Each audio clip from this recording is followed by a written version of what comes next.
Are you ready for rapid fire? Rapid fire. Let's go, baby. Little afternoon edition for me, evening edition for everybody else. I'm excited. All right. So Lindy's has Sam Hartman among its preseason Heisman Trophy candidates. My question is, a win over Ohio State a must if Hartman is going to win the Heisman?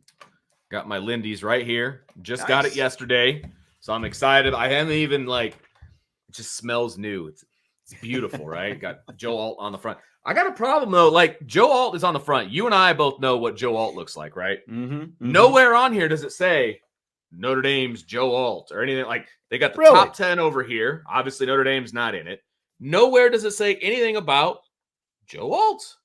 Interesting. I don't understand why you wouldn't even label the guy that's on the cover, but whatever. You're just supposed to figure out who it is. Yeah, I think even a lot of Notre Dame fans, the diehards obviously are going to know who Joe Alt is, but it's weird. A lot of casuals aren't going to necessarily know. They're going to know he's from Notre Dame, but they're going to go, "Who is that guy?" Just weird. I don't know. I don't understand it, but that's okay. I don't have to. So. Yes, you are absolutely right. He is a Heisman not favorite, but he's on the list, right? And he's a candidate. Yeah, he's a candidate. And I think the Ohio State game is early enough in the season where I feel like if his candidacy is going to have legs, then I think he needs to win that game. I do. He can't lose momentum as a Heisman candidate. You have to, if there's always going to be somebody that's going to come out of nowhere, right? They get a big win at some point. All of a sudden you start talking about them and then they gain momentum. Rarely do you hear about somebody who is in the conversation. They lose a big game and then they get back into the conversation. That doesn't happen that often. So I feel like his Heisman candidacy is great in the preseason, but he's going to have to back it up on the field. And that's the first big prime time opportunity for Sam Hartman to show people what he's got. It's at home, it's at night, it's against Ohio State. Most likely going to be 4-0 going into that game. This is we're going to be in the thick of college football at that point. I think he's got to win that game if he's going to be in the conversation. I really do. He definitely needs a springboard moment to really get him into that conversation, because as for all the accolades that he has in his career coming from Wake Forest, he's never been that kind of conversation before. I think at the very least, because if you look at Caleb Williams last year, they lost twice in the regular season. So in Utah, obviously, was one of those games. He lost twice. So he was able to overcome that and still ultimately end up winning the Heisman because he finished strong. I think the biggest thing for Hartman is you can't even have necessarily, I don't think, an average game against Ohio State because of what you're talking about. Because you're at Notre Dame, there are going to be plenty of people who are going to be completely willing to write you off if you even look so-so, if you're Sam Hartman, against Ohio State in a primetime game like that early. He needs to play well at the very least and go toe-to-toe with whoever Ohio State's quarterback is at the time, and probably needs to outplay whoever his counterpart is in that game, because he's the guy with all the experience and they're going to be the new guy on the block. It's not CJ Stroud anymore. So even if Notre Dame would happen to lose, he just needs a good performance, a fairly big performance, even in a loss. And I think he'll be able to overcome it because of the fact that you have USC in October and then Clemson in November. I think Clemson ends up being the must-win game, but those Ohio State and USC are the potential, online springboards to get him into that position. But he can't, again, he definitely can't play bad and they lose. He needs to play well. He needs to play well at the very least. I feel like in the Ohio State matchup, he needs to be the quarterback people are talking about in a good way after that game. Yeah. Right? Whether they win or lose, he needs to be the quarterback people are talking about. Notre Dame is different now because of and they have Sam Hartman, but because of Sam Hartman, that's going to get the whole ball rolling, really. And then I also feel like he needs to win 2 out of the 3 of those big-time matchups to be in the conversation. And he's gonna, and if USC happens to be the one that he loses, it needs to be like a neck and neck situation with Caleb Williams, because like that's a shootout type situation. Yes, because that's the only big time quarterback matchup on the roster, or I mean on the schedule, in my opinion, right? Mm-hmm. You can make a case for some other guys, but that's the big one. He's the reigning Heisman Trophy winner, right? So it's going to have to be somewhat of a shootout situation. He's going to have to play one of his best games, again, at home, at night, big time. Everybody's going to be watching, paint your fingernails, the whole thing, right? So people are going to have to pay attention. He's going to have a great game there, but he's going to have to win 2 out of the 3 of those big matchups, I think, to get an invite at the end of the season. I concur. So after helping Notre Dame lacrosse win the national championship last week, Pat Kavanaugh went on the Pat McAfee show and said that he's thought about walking on the football team as a safety. What do you think about that idea? Well, he's got no hamstring, so that's going to be a bit of a problem. First negative. Safety with no hamstring. Yeah. That's going to be a problem. Now, let's pretend that he's got a fully healthy hamstring. Okay. Why not? Like, what does Notre Dame have to lose by giving him a walk-on spot? Yeah. Nothing. And he's clearly not afraid to hit somebody. He's clearly an athlete, right? I have not studied Pat Kavanaugh from a physical standpoint to know if he's big enough, strong enough, or whatever to play safety at the D1 level. I don't know. I don't know what his background in football is. It's not just about being a story. You know what I mean? Like, not everybody in one sport can play another sport. That's not how it works. But if he's got some background to him and he understands the sport and he understands safety and all of that, why not? Give him a shot. What's the worst thing that could possibly happen? He's standing on the sidelines cheering on the team, and he's a good storyline. Like, That's exactly it. He'll be the most requested walk-on going into the season. That's for sure. But like you said, be nice if it's more than a story. But yeah, I mean, if it works out, like worst case, not worst case, but maybe he ends up being, like a kamikaze, put him out there on kick coverage, that kind of stuff, or punt coverage, that kind of thing. You're always looking for guys who could do something on special teams. Those lacrosse guys have a different mentality. I think we all know that, and like you said, the fact that he can even play without a hamstring, I think kind of shows that mentality. So I think it would be great, whether or not he actually turns into a safety, if he could. They obviously need some help there at the position. It's still a little bit thin, even though it's getting better, but why not? Give it a go. See if it happens. What the heck? I'm looking at his bio right now, and he played soccer, hockey, and lacrosse. So I don't think he ever even played high school football. And again, I could be wrong here, but in his bio on Notre Dame's website, it says that he lettered in soccer, hockey and lacrosse. So okay, if you have no background whatsoever, I think it'd be a little bit more difficult. Now, you're right. He could be a gunner. Yeah. Use your speed, go tackle somebody. Like, you don't but safety's a different animal, because there's a lot of mental that has to go into it. And I'm not in any way saying that he's not a smart guy, but you got to really understand the game, know what you're looking at, and to have no background whatsoever, I feel like that could be difficult. But a special teams guy, hey, go get that guy. Yeah, that's exactly it. You can make that happen. Stay in your lane, run downfield hard, hit somebody at the end. Sure. Why not? Yeah. Especially the fact that he's got hockey in his background as well.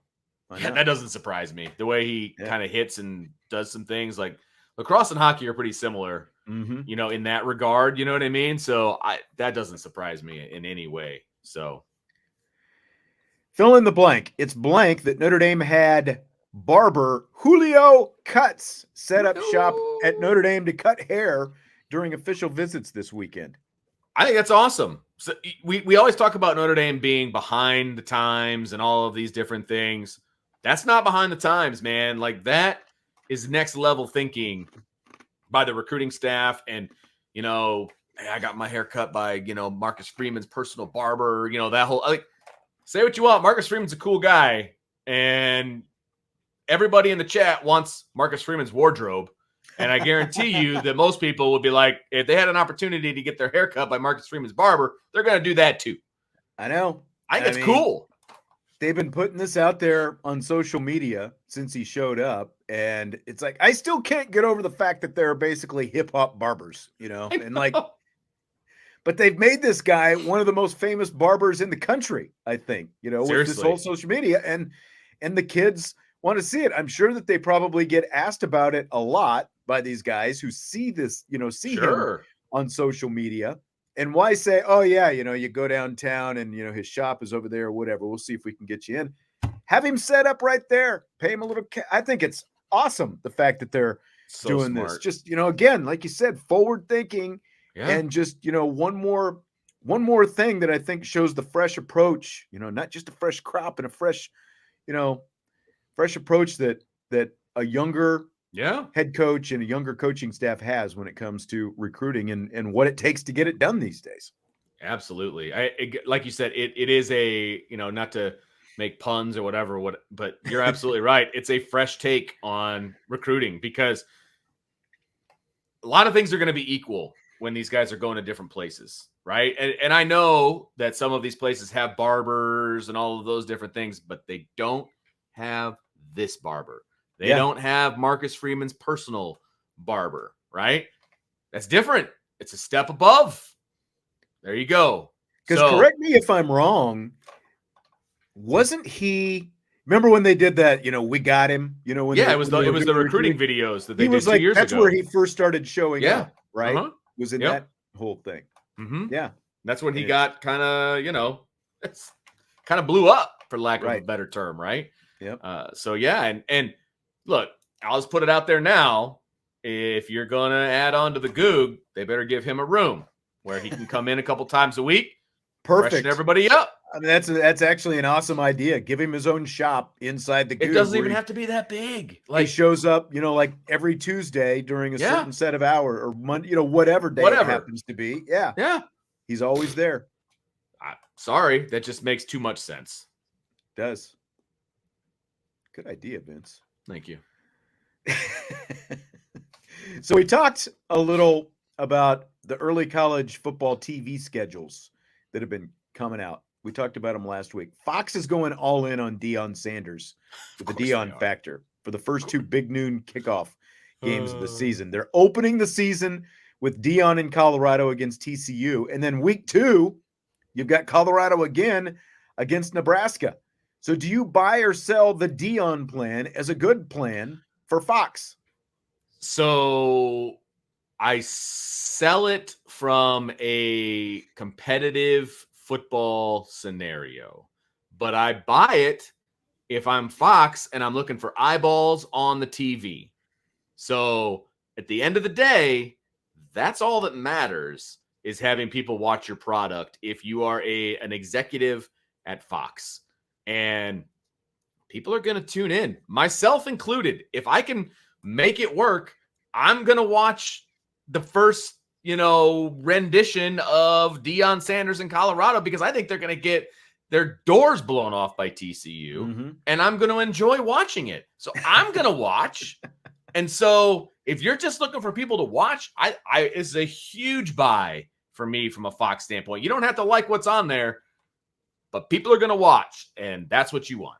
I've actually got a little action on Colorado covering. I think it's 23.5. Is it that many? TCU in that opener, something around there. Yeah. There's definitely going to be an interest factor, and just what you're saying. There's going to be interest in Deion Sanders. What it looks like, we won't know until they roll it out there. But if you're going to do it, the time to do it and capitalize on, because, look at some of the matchups that we talked about. You've got like Michigan and Delaware, I think it was. And, all those different, that are going to be on Peacock in that first month of September. The time to do it is at the beginning of the season when the matchups aren't as good. You've got this interest in Deion Sanders. If they lose, well, okay, they lost. And people can, judge Deion in Colorado based on that. If they even play close or win, then maybe you do it later. But you put them on in this window, these first couple games of the season, because when interest is still super high. Yeah, when there's still interest, because if they are 0-6 or 1-5 or whatever in the middle of the season, no one's going to want to watch that. So do it at the beginning of the season, put them on right away. I think it's a good TV show plan, like something to have to fill your air on TV the first couple of weeks of the season. I think it makes, just like, the NFL decided to make it Lions versus Chiefs in that Thursday night first game of the season. Sure. We think the Lions are going to be better this season, but we don't know definitively. So put them on there against the defending Super Bowl champs right off the bat, and let's see. You've got nothing to lose. If it's the middle, because it's going to be the first game of the season. If it's the middle of the season and they aren't as good, obviously no one's going to want to watch that game. So absolutely, right away. The earlier the better. If you're a TV station or a TV, broadcasting, whatever, you want the hype teams on early. Yeah. Because the hype is going to bring eyeballs, right? It's when reality sets in. Different. Yeah. It's when reality sets in and you're like, okay, well, the hype was obviously wrong. That's not when you want to have them on. You don't want to have them on in week 6 or 7 when they're 1 or 2 wins if they didn't live up to the hype. Now, if they live up to the hype, then you add them. That's why we never find out where Notre Dame is playing on what channel and what time until like a week before the game, because people they're waiting to see if that game is going to be relevant or not. What's the value of the matchup? Yep. Right. That's exactly right. Speaking of Colorado, there's been recent rumblings they could be headed back to the Big 12. Do you buy or sell that as a good move? It's interesting. I try to put myself in Deion Sanders' shoes on this one. You're like, okay, well, right now with, Texas and Oklahoma leaving, is the Big 12 a less competitive situation where Colorado could thrive because you're bringing in some lower level teams up to the Power 5. But then you look at the Pac-12 and you're like, okay, well, USC and UCLA are leaving, but you still got Utah, you still got Washington, you still got Oregon. Yep. If Colorado wants to win now, take a hike to the Big 12. I think winning would be easier in the Big 12 than it will be in the Pac-12 right now. And I don't know what that looks like 10 years down the line, but right now, I think it makes sense. No, I do too. I think it makes a lot of sense, because still have to wait and see what this football program is going to be. But like, if you just look from the school, like, I didn't realize, I think it's 2011 is when Colorado made this move. So it's already been 12 years. Wow. They haven't made any kind of real climb. They've been decent in basketball here and there a few times. Football obviously has not been better, but like back in the 90s, like we just talked about, the fact you're going to have Colorado and Nebraska, that was the Big 12 rivalry really in the 90s. Like those two teams were national powers into the mid 90s. They both won national championships in the 90s. So the Big 12, like Colorado used to be a premier program in the Big 12. Now, obviously it's a lot different right now, but the footprint, everything makes more sense for Colorado being aligned with those schools, like the Kansas schools, like Oklahoma State is still going to be there. Even the Texas schools. I just think that it makes more sense for them being, more playing in central time zone games as opposed to the Pacific time zone games and all the travel that's associated with going out there as well. I think it makes a lot of sense for college. I think it makes sense for both. The Big 12 needs another, marquee, at big least, name. Somewhat marquee program. And as long as Deion's there, they're going to have a higher profile. But you're losing Colorado and Texas, and if Deion's able to do what he thinks he's going to do, then Colorado could become the next big flagship for the Big 12 here in the next few years. Sure. Makes a lot of sense, I think, for both sides. Last one tonight, fill in the blank. It is blank that the Chicago Cubs recently had Billy Williams bobblehead night, but instead of his retired number 26 on the bobblehead, they had him wearing number 1. So typical right now. That is embarrassing, frankly. It's embarrassing. It is not okay in any way. It is disrespectful. To a guy who's had his jersey retired already. Yeah. It's literally hanging on a flag off of one of the foul poles in the stadium. That's right. Did the intern who ordered the bobblehead not look out to the stadium and be like, hey, what number was he again? It's one of the best players in the history of the franchise. And you put That's why number you had bobblehead one. night. Like, come on. It's embarrassing. It's embarrassing to call myself a fan when something like this happens. It's embarrassing. It's like, sure, you would think that there are different checkpoints when you're going to have bobblehead night. And like the simple one is, one, make sure he's wearing a Cubs uniform. Two, what number did he wear? It's just like, if you're going to put number, because a lot of times you won't even see them, put numbers on these things. They'll kind of keep them generic. But if you're going to put a number on, it's as simple as, what number did Billy Williams play? Even if whoever's working in the marketing department today obviously was probably not around back when Billy Williams was playing. Right. It's completely fine. You're right. Google. I mean, it is something minor league teams, do better than this. You're the Chicago Cubs. You've got to be better than that. So sad. I mean, just so sad. It's like, they had the intern taking care of this, and I feel like the intern would have done a better job. Like, I don't know who dropped the ball or who thought it was a good idea to put number one on. Like, well, he's the number one greatest all-time Cub. Let's put number one. No, that's so stupid. Why? No, you put his number on the back. I guess they're going to redo it again next year. They apologize. They're going to do it again next year. So they're just admitting that they're stupid.